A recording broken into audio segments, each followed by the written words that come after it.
यह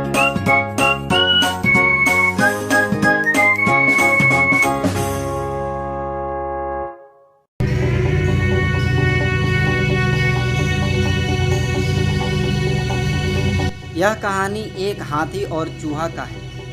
यह कहानी तो बहुत छोटा है लेकिन सीख हमें बहुत बड़ी दे रही है। तो इस कहानी को आप लास्ट तक जरूर सुने। जिंदगी में कभी कभी दो विपरीतों का मिलन प्रसंग इतना रोचक हो जाता है कि लोग सदियों तक चटकारे ले लेकर उनके किस्से सुनते रहते हैं। अब मिसाल के लिए हाथी और चूहे को ही ले लें।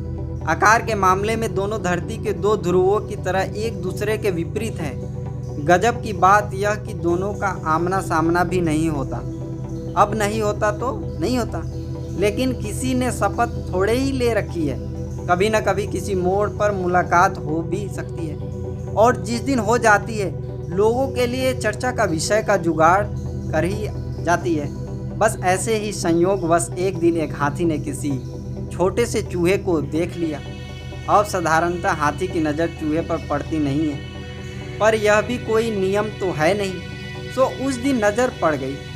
स्वाभाविक तौर पर इतना छोटा दौड़ता जानवर देख हाथी चौंक गया और बड़े आश्चर्यजनक अंदाज में उसने उस चूहे से पूछा, यार तुम तो बड़े छोटे हो। हाथी ने तो यूं ही उसके छोटेपन पर आश्चर्य प्रकट किया था। अब बात तो साधारण थी, पर चूहे के भीतर छिपा कॉम्प्लेक्स यह सुनते ही उफान मार गया और तुरंत बात संभालते हुए बोला, यह तो कुछ दिनों से तबीयत खराब है, वरना मैं भी तुम्हारी तरह हट्टा कट्ठा ही था।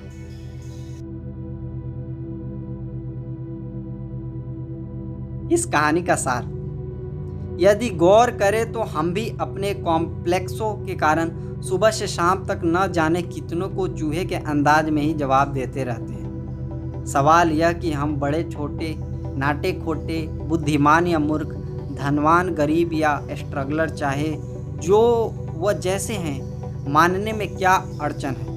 हम जैसे भी हैं, महत्वपूर्ण तो हमारा वजूद है।